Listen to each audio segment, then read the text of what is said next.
Good morning সবাইকে। আমি পূজা। আমার নতুন একটা ব্লগে সবাইকে অনেক অনেক স্বাগত। তো আজকে যেমনটা আমরা বলেছিলাম যে কালীঘাটে যাব, এই যে কালীঘাটের দিকেই বেরোচ্ছি। এখন থেকেই ব্লগটা শেয়ার করলাম। সকালে উঠে যা রেগুলারে কাজ থাকে টুকটাক করে স্নান টান করে নিলাম। এবার এই যে বেরোচ্ছি, শাড়িটা নিয়ে নিলাম। গাড়ি বুক করেছি, গাড়ি চলে এসছে। তো চলো তোমাদের সাথে এবার গাড়িতে গিয়ে দেখা হচ্ছে। এই যে মা আর আমার ছেলে, আমরা তিনজনেই বেরোচ্ছি। বেশিরভাগ সময় আমরা তিনজনেই যাই, যেখানেই যাই এইদিক ওদিকে। তো এই যে আমি গাড়ি বুক করেছিলাম, গাড়িটা চলে এলো। তো আমরা বেরিয়ে গেছি। এত সুন্দর রোদ দেখে যাচ্ছি, ভাবলাম কত না কত ভালো ওয়েদার। এতটা মাথায় বৃষ্টি নিয়ে ফিরবো মানে ভাবতেও পারিনি। মানে কি বলবো, যাই হোক সুন্দরভাবে পুজোটা দেওয়া হয়েছে, তারপরেই মানে বৃষ্টিটা নেমেছে। আমরা এখন আছি মাঝেরহাট ব্রিজে। কি ভালো লাগছে না দেখতে। এখান থেকে মানে আকাশটা বেশ বোঝা যাচ্ছে যে কালো হয়ে আছে। বৃষ্টিটা দেখতে বেশ সুন্দর লাগছিল। ভেবেছিলাম 10টার সময় বেরিয়ে যাব, কিন্তু বেরোতে বেরোতে একটু লেট হয়ে গেছে। কারণ রাতে শুয়েছিও লেট করে, আর সকালে উঠলামও একটু লেট করে। এই দুটো দিনই তো একটু লেট করে ওঠার টাইম পাই, তাই রয়ে শুয়ে উঠি, অতটা চাপ নিই না। আর তার উপর মানে শরীরটা 2-4 দিন ধরে এত ভোগাচ্ছে না, বলার মতন না। তো যাই হোক, আমরা তোমার ওই মোটামুটি 10টা 35 নাগাদ বাড়ি থেকে বেরিয়ে যাই। আর যেমনটা বললাম, বাড়ি থেকে খুবই সামনে, 45 মিনিটও লাগে না, 30-35 মিনিটের মতো লাগে। তো তার মধ্যেই আমরা পৌঁছে গেছিলাম। দেখো রাস্তা দিয়ে যেতে কি ভালো লাগছে না, ভীষণ ভালো লাগছিল যেতে মানে। আর আসার সময়ও বেশ ভালো লাগছিল, বৃষ্টি হচ্ছিল কিন্তু বেশ ভালো লাগছিল। এটা হচ্ছে আলিপুরদুয়ার জেল ছিল প্রথমে, এখন মিউজিয়াম করে দিয়েছে। ভেতরে ঢুকে সবাই দেখতে পারে। তো আমি যাইনি এখনও যদিও। তো এই যে কালীঘাটের গেটটা দিয়ে আমরা এখন ঢুকে গেলাম। কালীঘাটের এই জায়গাটা না ভীষণ মানে কি বলবো, মানে খুব সব সময় এই অবস্থায় হয়ে থাকে। এদিক দিয়ে গাড়ি, ওদিক দিয়ে গাড়ি, কারণ দুপাশে না ছোট করে বাজারের মতো বসে। আর এখানেই কিন্তু চেতলার যে বড় একটা দুর্গাপুজো হয়, এখানেই কিন্তু হয়। পুজোর সময় ঘুরতে আসলে আমি অবশ্যই শেয়ার করব। তো যাই হোক, সেটা তো অনেক দেরি আছে এখনও। তো এইখানে যে দোকানগুলো, ঠাকুরের জিনিসপত্র বেশ ভালো পাওয়া যায়। আমাদেরও সেই মতো প্ল্যান ছিল কিছু ঠাকুরের জিনিস নিয়ে আসব। তো এই দেখো কালীঘাটে পৌঁছে গেছি আমরা। ওই যে চূড়াটা দেখা যাচ্ছে, আর এই যে আমাদের পুরোহিত আগে আগে যাচ্ছে, আমরা পেছন পেছন। এই দাদাকে আমরা অনেক দিন ধরেই চিনি। যতবারই আসি কালীঘাটে ওনার মারফতই পুজো দিই। ওনার কোনো দাবি থাকে না যে আমাকে এত টাকা দিতে হবে বা অত টাকা দিতে হবে, কারো কাছেই আমি আজ অবধি করতে দেখিনি। ওনার মানে এত সুন্দর, মানে কি বলবো, সেটিংই আছে না। এই যে এতটা ভিড় দেখতে পাচ্ছ, এটা কিন্তু শ্রাবণ মাসের জন্য। সবাই বাইরের থেকে এসছে, লাইন দিয়ে আছে। আমাদের উনি ওই এদিক ওদিক করে ঠিক ভিতর দিয়ে ঢুকে 10 মিনিটের মধ্যে ঠিক আমরা পুজো দিয়ে বেরিয়ে আসি। পুজো দিয়ে যখন বেরিয়ে আসি তখন বাজে 12:15। মানে আমি 10টা 35-এ বাইরে থেকে বেরিয়ে 12:15টার মধ্যে আমার পুজো দেওয়া পুরো কমপ্লিট। তা পুজো দিয়ে আমরা একটু কচুরি খাই, তারপর চা খাই, কারণ সকালে কিছু না খেয়ে গেছিলাম। আমার এই বাড়িটা এত সুন্দর লাগছিল দেখতে, অনেক পুরোনো দিনের বাড়ি, দরজা জানালাগুলো দেখলেই বেশ বোঝা যায়। আর এখানে আমার শাশুড়ি মা কোথাও একটা জুতো রেখে মানে রাস্তাটা ভুলে গেছে, তো সেটাই খুঁজতে খুঁজতে যাচ্ছিল। তা অবশ্য পরে পেয়ে গেছে। ওই দাদাই খুঁজে খুঁজে নিয়ে গেছে রাস্তা দিয়ে। ওনারা তো প্রতিদিন আসে না, ওদের কাছে পুরোই চেনা মন্দিরটা।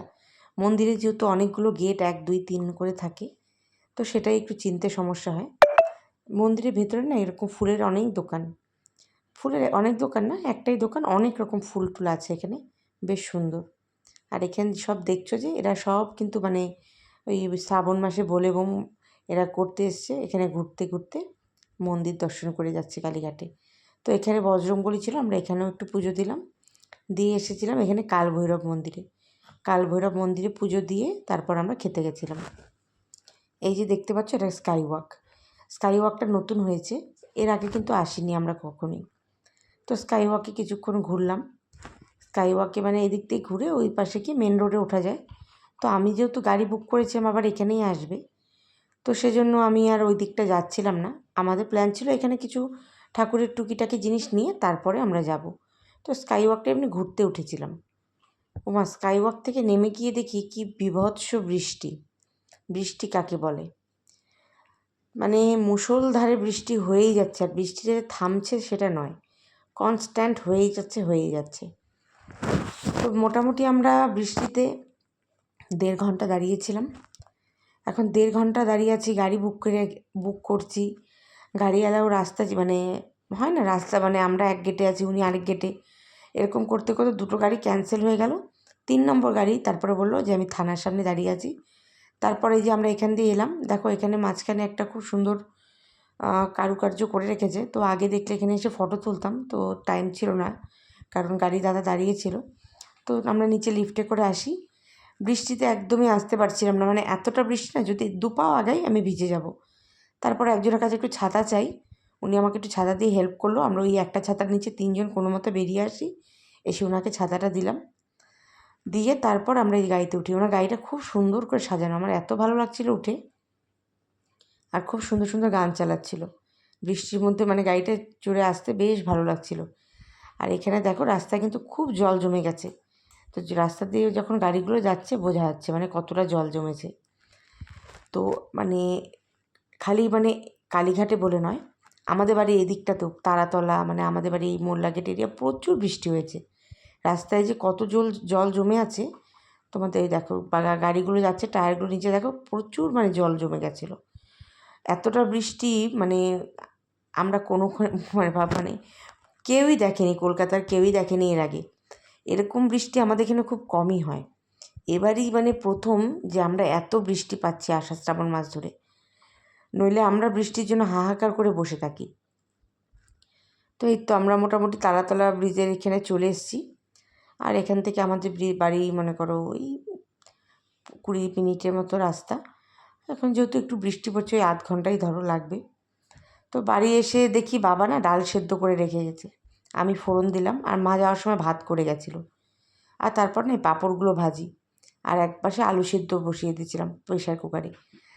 তো আলু সেদ্ধ, পাঁপড় ভাজা, ডাল এই দিয়েই আমরা দুপুরে খাওয়াটা সারি, কারণ আস্তে আস্তে আমাদের পুরো 1:30টা বেজে গেছে। এরপর জামা কাপড় চেঞ্জ করে আস্তে আস্তে 2টো বেজে যায়, 2:45 বাজে। আর 2টোর থেকে আমার কাজ থাকে, তার আগে একটা মিটিং ছিল, তো সেজন্য একটু চাপ হয়ে গেছিলো, তাড়াতাড়ি করলাম। আমি এখানে রান্নার প্রিপারেশনটা রেডি করে দিয়ে আসলাম, পরে মা ভাত বাড়ে। এই যে আলু সেদ্ধ, লেবু আর পাঁপড় ভাজা, ডাল। 3:30 মতো বাজে, এখন কাজে বসলাম।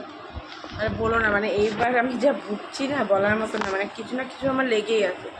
এই পাশটা এতটা ব্যথা করছে, না খেতে পারছি না কথা বলতে পারছি ভালো করে, কী যে ব্যথা করছে বলার মতো না। এবছরটা মানে আমি ভুগেই যাচ্ছি, কিছু না কিছু হয়েই যাচ্ছে। মানে আমি একটু অ্যাস্ট্রোলজিতে বিশ্বাস করি, তো আমার রাশিফল এবার আছে একটু ভোগাভুগি, প্রচুর ভুগছি। মানে যে এই কদিন তো জ্বর হলো, তারপর থেকে একটু পেটের প্রবলেম হয়ে যাচ্ছে, কিছুই না মানে কিছু না খেলেও অ্যাসিড হচ্ছে, গ্যাস হচ্ছে, মানে খুব অসুবিধা হচ্ছে। ঠাকুরের মানে বলতে নেই, আজকে আমি ভালো আছি, এখনও কোনো সমস্যা হয়নি। জানি না মানে এই বছরটা কী আর ভুগতে হবে, মানে এই ব্যথায় আমি কিচ্ছু করতে পারছি না। এখন দুপুরবেলা তো বৃষ্টি ছিল, নাহলে আমাদের মোল্লাগেট হয়ে এসে ওষুধ নিয়েই আসতাম। এখন আবার বিকালে গিয়ে একটা পেন কিলার বা কিছু একটা ওষুধ নিয়ে আসতে হবে, মানে এত ব্যথা করছে, ভালো লাগছে না একদম। আমি কাজে বসে কাজ করে নিই, বিকেলে বেরোবো। পরে এসে আবার মিলে গেলাম ওয়েদার ভালো হওয়ার পরে। কত জামা কাপড় দেখো, কিচ্ছু শুকায়নি, ওয়েদারও ভালো আছে।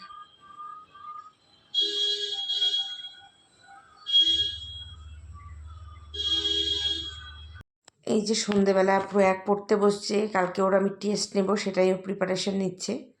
আমি একটু চা খাচ্ছিলাম, একটা ভিডিও দেখছিলাম। তারপরে একটু মোল্লাগেটে যাই, আমি একটু ওষুধ নিয়ে আসি, তারপরে এসে একটু সয়াবিন রান্না করি।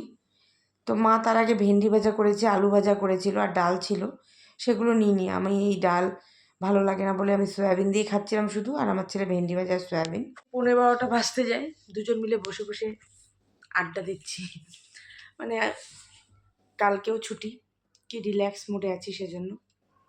আর এই যে দাঁতটা ব্যথা না, ভালো লাগছে না, ওষুধ নিয়ে আসলাম, ভাতটা খেয়ে ওষুধ খেলাম, এখন শোবো। তো রাতে তো মনে করো আমি না নরম, মানে এই পাশটা ব্যথা পেয়েছে, নরম দিয়েই ভালো লাগছে। দুপুরে সেদ্ধ ভাতই ভালো খেয়েছি, চিপসগুলো আর খেতে পারছিলাম না, একটু শক্ত বলে। রাতে ওই জন্য আমি আমার জন্য ভালো করে সয়াবিন ড্র করলাম, নরম নরম ছিল। আলু ভাজা ছিল, মা যেহেতু সয়াবিন ভালোবাসে না, মা সয়াবিন আলু ভাজা দিয়ে খাচ্ছিলো। আর আমার ছেলে ভেন্ডি ভীষণ প্রিয়, ভেন্ডি লাগলে করে দিলে ওর কিচ্ছু লাগে না, তো ভেন্ডি ভাজা আর সয়াবিন দিয়ে খেলো।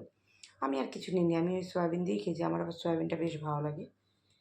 তো ওই জন্য আজকে আর সেরকম কিছু করিনি। আমি সন্ধ্যাবেলা মোল্লাগেটে গেলাম, গিয়ে আমি আমার দাঁতের ওষুধ আনলাম, আর প্রয়াগের জন্য একটা ছাতা আনলাম। ছাতা আনলাম বলতে আর বলো না, 2 দিন আগে একটা ছাতা আনছি, এই গত বুধবার। একদিন স্কুল করেছে শুক্রবার, ছাতা গেছে ভেঙে। দোকানদারকে দিলাম, বলছে না আমি চেঞ্জ করে দিতে পারবো না, কেন আপনারা ভেঙেছেন।